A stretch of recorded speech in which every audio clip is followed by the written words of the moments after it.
We live based off of who we think we are, and we think we're Negroes, and we think we're black, but that's not who we are, and that is not how God has called us to live.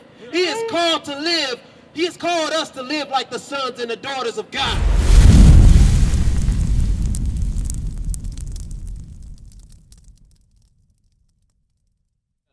My name is Officer Michael David, by the way.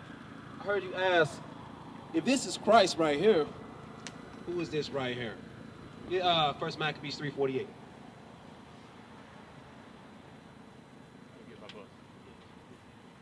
Yeah, you said your bus? All right, I'm going to go ahead and continue breaking this down for you as you go to the bus.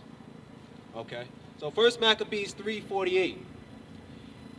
If Revelation chapter 1 says Christ, his skin is like the color of brass that is burned in a furnace, then who is the so-called white man that the whole world has been saying is Christ?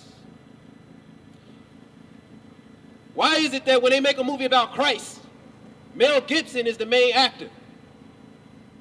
Read. First Maccabees chapter 3 and verse 48. And laid open the book of the law. So, somebody took our Bible. Then what did they do? Read. Wherein the heathen, who took our Bible? The heathen had sought to paint the likeness of their images. So the heathen took our Bible. They saw in Revelation Christ is black, but they sought to paint the likeness of whose image? Of their images. They said, let's paint Christ white. But Christ is a black man according to the Bible. Okay? Deuteronomy chapter 29 verse 33. Or 33 verse 29. Okay? Why would our enemies tell us that Christ is white? What's the purpose of telling us that Christ is white if color doesn't matter? That's what some people are thinking when they hear this, is that color doesn't matter. But when they went to go see King of Kings or the Passion of Christ, they didn't say color didn't matter. They accepted that image as being Christ. Right. Oh. Read. Deuteronomy chapter 33 and verse 29. Happy art thou, O Israel, who is like unto thee, O people. So first, Moses starts off by saying that, even though y'all live in the ghettos, y'all been through slavery, y'all going through oppression, you have something to be happy about. We live based off of who we think we are, and we think we're Negroes, and we think we're black, but that's not who we are, and that is not how God has called us to live. He has called us to live like the sons and the daughters of God. That's right. So changing our identity was the first step of our enemies getting us to be destroyed and to stop living like the sons of God. The first step was to put us in slavery, keep us from reading, and to take our Bible, paint Christ as a white man, and feed it back to us in a lie. And tell us, you are not an Israelite, you're a nigger, you're colored, you're black, you're African American. That's what you are. And that's how our people live, because we believe our enemies, the lies our enemies have told us. Read. Psalms chapter 83 and verse 2.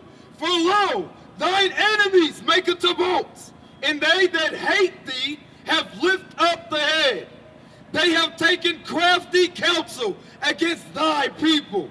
And a lot of y'all will never believe that, so-called white people, Arabs and Chinese people, they actually do have world leadership meetings about you, where they tell the media crews and the news crews and the journalists, all right, y'all go home, turn off the cameras. Now it's time to have the real meeting about how we keep these people under our feet.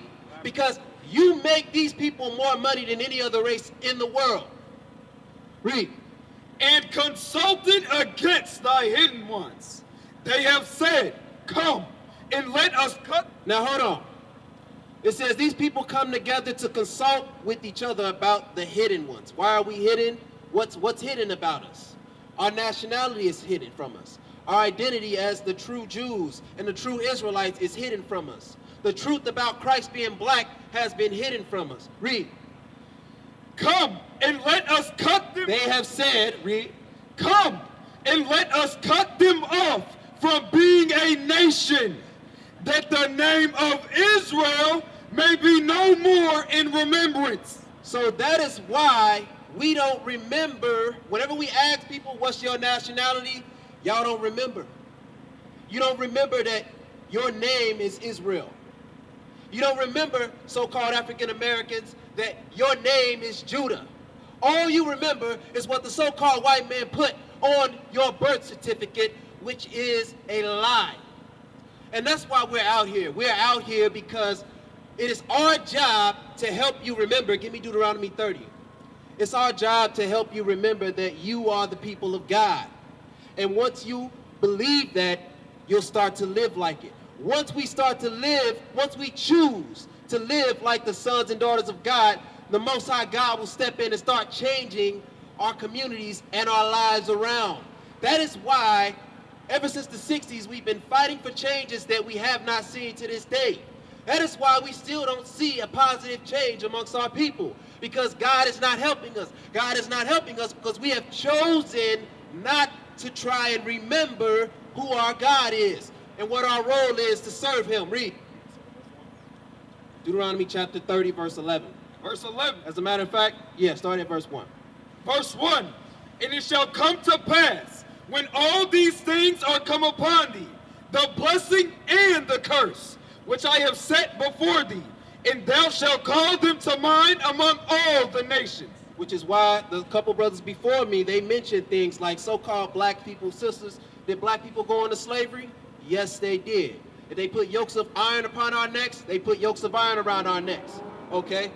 Do we have to depend on our enemies for the transportation system, the clothes on our bodies, the water we drink, the food we go to the store to buy? Yes, we do. Those are curses. And it's our job to remind you these curses have come upon us because we broke the commandments of our We used to scream black power while Heron was pushed. But at the end of the day, nothing's in vain. Iuic has been given a vision. The tents of Judah has risen. Many has attempted the mission, minor murmuring, omitting, and missing the mark. Just reading that he had the flame of fire in his eyes gave us the spark. We on Paul's mission. We out on the road, purple and gold, from Mexico, Cuba, Haiti, Ghana, Sierra Leone. 144,000 boots banging, concrete crackling. These are our men repented at heart. The scriptures is proof. Iuic, we deliver the truth.